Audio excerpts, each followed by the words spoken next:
Hello students, welcome back to the channel. तो कैसे हो आप लोग? उम्मीद करता हूँ आप सभी लोग अपने घर में तंदुरुस्त होंगे और अच्छे से अपनी पढ़ाई कर रहे होंगे। ठीक है। और बहुत दिन हो गए, मतलब बहुत सारा वक्त निकल गया, वीडियो ही नहीं आया कोई चैनल पे। उसके पीछे कई सारे रीजंस हैं।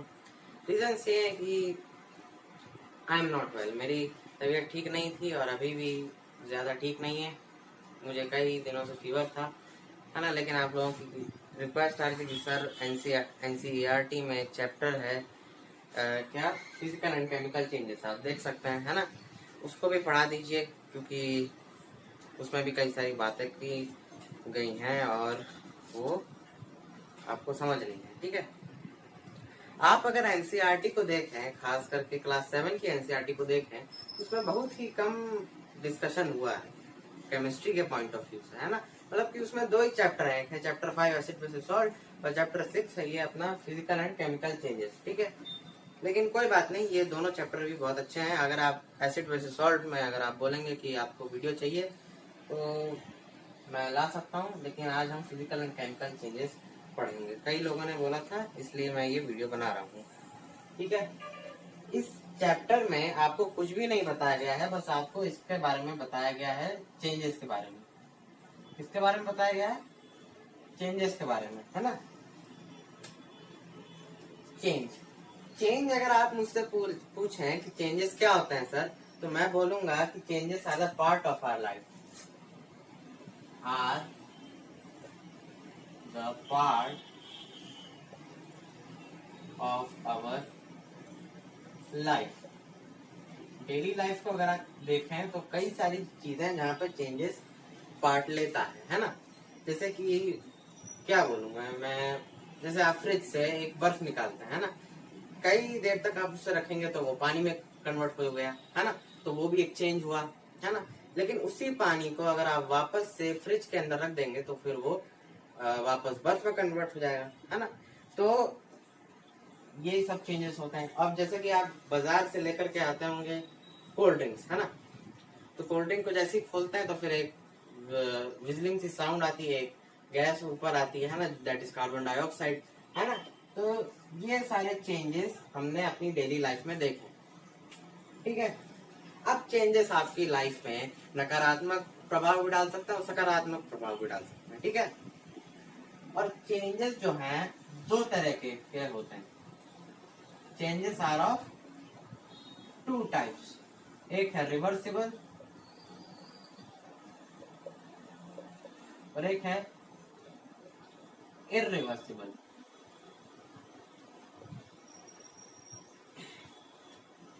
रिवर्सिबल मतलब कि कोई चेंज हुआ तो फिर वो वापस से अपने ओरिजिनल स्टेट में आ सकता है। और इररिवर्सिबल के जब चेंज होता है तो फिर वो अपने ओरिजिनल स्टेट में वो सब्सटेंस नहीं आ सकता है। ठीक है। रिवर्सिबल का एक अच्छा एग्जांपल वही अभी मैंने आपको बताया, बर्फ और पानी का।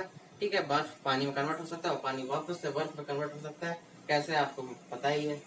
इररिवर्सिबल मतलब कि किसी पेपर को आपने काटा, है ना, तो वो दो भागों में या चार भागों में डिस्ट्रीब्यूट हो गया, तो अब वापस से वो पेपर नहीं बन सकता है, पूरा इतना बड़ा पेपर नहीं बन सकता, तो वो एक इरिवर्सिबल चेंज हो गया, है ना। तो changes are of two type, that are reversible and irreversible. ठीक है। तो ये बातें हमने समझ में आ गई और इसे लिखने की जरूरत नहीं है, मैं इसे मिटा देता हूँ।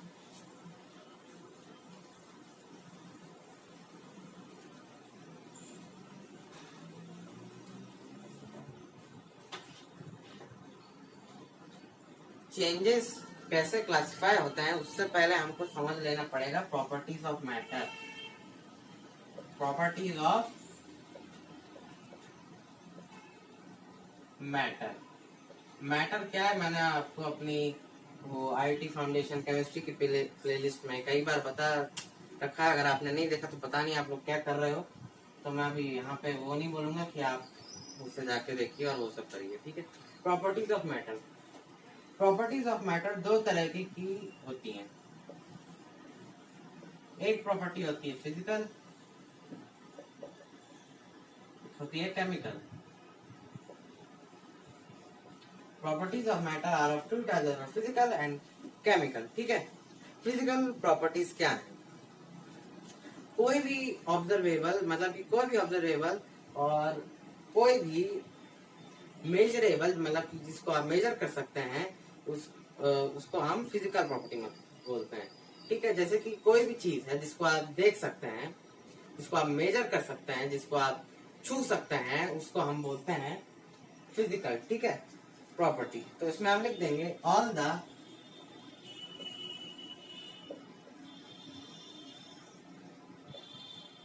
Observable and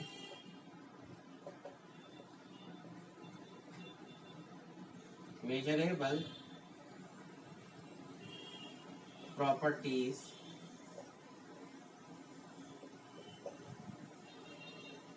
are called P.P physical property, ठीक है। अब इसके एग्जांपल में आप कलर ले लीजिए, कलर को आप देख सकते हैं, है ना। जैसे कि ये चीज लाल है, ये चीज ब्लू है ना, ये ग्रे है, ये हरी है, ये नीली है, ये पीली है, ये पिंक है, ये सफेद है ना। और length, physical property I think मैंने आपको अपने फिजिक्स के लेक्चर में पढ़ा दिया है, फिजिकल क्वांटिटी के नाम से, ठीक है। तो अगर आपने देखा होगा तो आपको पता होगा, है ना। और क्या ले सकते हैं? शेप शेप को भी आप ऑब्जर्व कर सकते हैं। मास, अंदर कितना मास है, एक्सेट्रा एक्सेट्रा, ठीक है। तो physical properties are all the observable and measurable properties are called physical properties. Example में ले लीजिए colour, length, shape, mass etcetera. और भी आप देख सकते हैं। अब केमिकल प्रॉपर्टीज क्या होती है? अगर आपको लिखना है तो लिख लीजिए, लिख लिया होगा। केमिकल प्रॉपर्टीज क्या होती हैं? अब जैसे वाटर है, पानी है, ये पानी है, ठीक है। इसका एक मॉलिक्यूल कैसे बनता है? मतलब कि पानी, आप ये समझ लीजिए, मॉलिक्यूल बनना मतलब कि एक पानी कैसे बनता है? हाइड्रोजन के 2 एटम से और ऑक्सीजन गैस के 1 एटम से, है ना। H2O इसलिए बोलते हैं। अब आप बोलोगे क्या बोल रहे हो अभिराज भाई? H2O से मिलकर, मतलब कि हाइड्रोजन के 2 मॉलिक्यूल और ऑक्सीजन के 1 मॉलिक्यूल से मिलकर, एटम से मिलकर के एक पानी का मॉलिक्यूल बनता है ना। तो इसको आप ऐसे नहीं समझ सकते, इसके लिए आपको कुछ केमिकल कंपोजिशन में बदलाव लाना पड़ेगा, ठीक है। केमिकल चेंजेस करने पड़ेंगे। तो इसमें हम लिखेंगे, मैं केमिकल प्रॉपर्टीज का लिखा हूं, to understand such properties we have to do a chemical change, ठीक है। इसके अगला जो लेक्चर होगा उसमें हम केमिकल चेंज के बारे में पढ़ेंगे, केमिकल चेंजेस के बारे में, ठीक है। अभी हम फिजिकल चेंजेस के बारे में पढ़ेंगे। तो अगर लिखना है तो लिख लीजिए।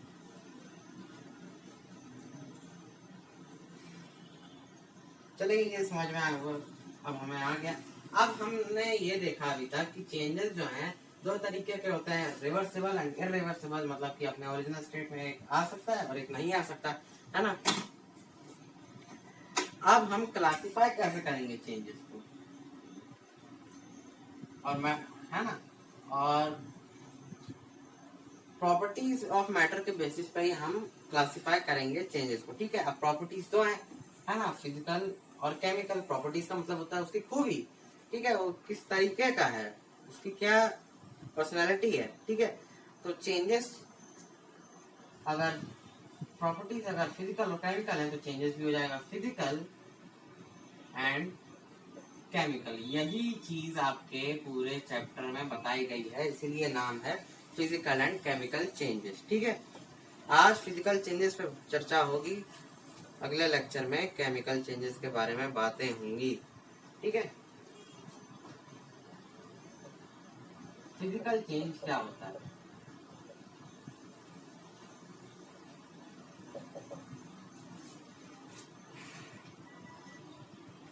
हाँ, फिजिकल चेंज क्या होता है? एक ऐसा चेंज जिसमें फिजिकल प्रॉपर्टी किसी मैटर की बदलती है, मतलब कि उसका साइज बदल सकता है, उसका कलर बदल सकता है, ठीक है, उसकी शक्ल बदल सकती है, ठीक है। और हाँ, लेकिन केमिकल कंपोजिशन में कोई भी बदलाव नहीं आता है। आप ये बात हमेशा ध्यान रखिएगा कि अगर केमिकल कंपोजिशन में बदलाव आएगा तो एक नया सब्सटेंस क्रिएट हो जाएगा, है ना। जैसे कि H2O वाला हमने एग्जांपल देखा, एक नया पानी क्रिएट हो गया, है ना। ये एक मॉलिक्यूल है उसका, पानी का, है ना। तो केमिकल चेंज जब भी होगा एक नया सब्सटेंस क्रिएट होगा, और फिजिकल चेंज में सिर्फ उसका फोलिया बदलेगा, ठीक है, उसकी शक्ल बदलेगी। समझ में आ रही बात? तो फिजिकल चेंज में लिख देंगे a change in which physical property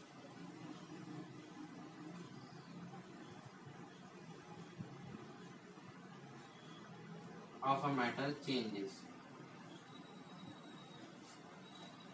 और नया सब्सटेंस इसमें नहीं फॉर्म होता। ये बात याद रखिएगा, ठीक है। अब एक चीज लोग जो है मिस कर देते हैं, लोग ये समझ लेते हैं कि फिजिकल चेंजेस जब भी होगा वो हमेशा रिवर्सिबल होगा। ऐसा जरूरी नहीं है। Physical changes can be reversible as well as irreversible also, ठीक है। अब इस बात के एग्जांपल आपके एनसीईआरटी की किताब में ढेरों हैं, तो देखते हैं भाई।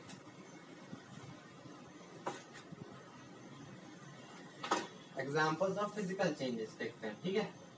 Examples of physical changes. पहला एग्जांपल दिया है टीयरिंग ऑफ पेपर। एक पेपर बनाइए, उसको लेटर से 4 भागों में काट लीजिए, ठीक है। फिर 4 अलग अलग पार्ट बन गए। अब देखिए 4 अलग पार्ट बन गए, 1 2 3 4, है ना। तो ये नया सब्सटेंस नहीं क्रिएट हुआ, ये उसी का अंश है, लेकिन इसका साइज, बस उसके साइज में बदलाव आया, ठीक है। तो अगर साइज, अगर कलर या फिर किसी और चीज में किसी फिजिकल प्रॉपर्टी में बदलाव आता है तो हम उसे बोलते हैं फिजिकल चेंज, ठीक है। इसमें नया सब्सटेंस नहीं क्रिएट हुआ। और है making paste of from chalk powder. पहला लिख लीजिए टीयरिंग ऑफ पेपर। रिवर्सिबल है इरिवर्सिबल है? इरिवर्सिबल है। Making paste from chalk powder, इसका मतलब है मेकिंग पेस्ट फ्रॉम चॉक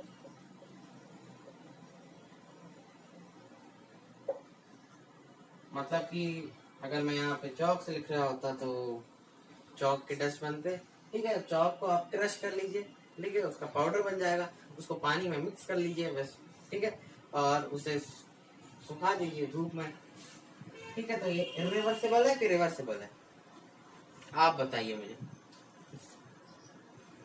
शायद सोच लिया होगा आपने, ये होगा रिवर्सिबल, ठीक है। वापस से आपको चॉक पाउडर मिलता है सुखाने के बाद, ठीक है। ब्रेकिंग ऑफ ग्लास टम्बलर, ये सब मैं आपकी एनसीईआरटी की किताब से ले रहा हूँ एग्जांपल, बाहर के नहीं है ये। Breaking of glass tumbler,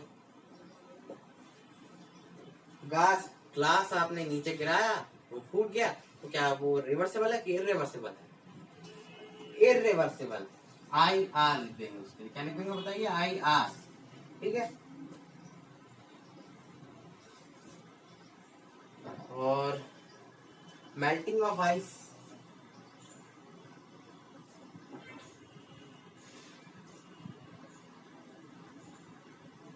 reversible है इरिवर्सिबल? रिवर्सिबल। मैंने आपको बताया था वीडियो के शुरुआत में, ठीक है। और भी कई सारे एग्जांपल्स हैं। तो जैसे बॉइलिंग ऑफ वाटर है ना, पहले बॉइल हुआ, इवापोरेट हुआ, फिर जाके कंडेंस हो गया, तो वो वापस से ड्रॉपलेट्स के फॉर्म में आ गया, तो वो भी रिवर्सिबल है। ठीक है, हीटिंग ऑफ आयरन दिया है, आप पिघलाएंगे आयरन को तो फिर छोड़ देंगे, तो क्या होगा आयरन के साथ बताइए? वो वापस से अपने उसी कलर में आ जाएगा, तो वो भी रिवर्सिबल है। Hammering of iron to give a specific shape, तो जैसे कि कोई शीट बनानी है आपको, आप तोड़ेंगे काटेंगे उसको आयरन को, तो कुछ बनाने के लिए, तो उसे आप वापस से मेल्ट कर देंगे, तो फिर वो वापस से उसी अपने फॉर्म में आ सकता है, तो ये भी रिवर्सिबल है। ठीक है, तो फिजिकल चेंजेस, फिजिकल प्रॉपर्टीज और भी कई सारी चीजें अभी हमने इस वीडियो में पढ़ी। अगला जो वीडियो होगा वो होगा केमिकल चेंजेस के बारे में पूरा का पूरा। ठीक है, तब तक के लिए इतनी इंफॉर्मेशन के साथ एंजॉय करिए। Thank you very much.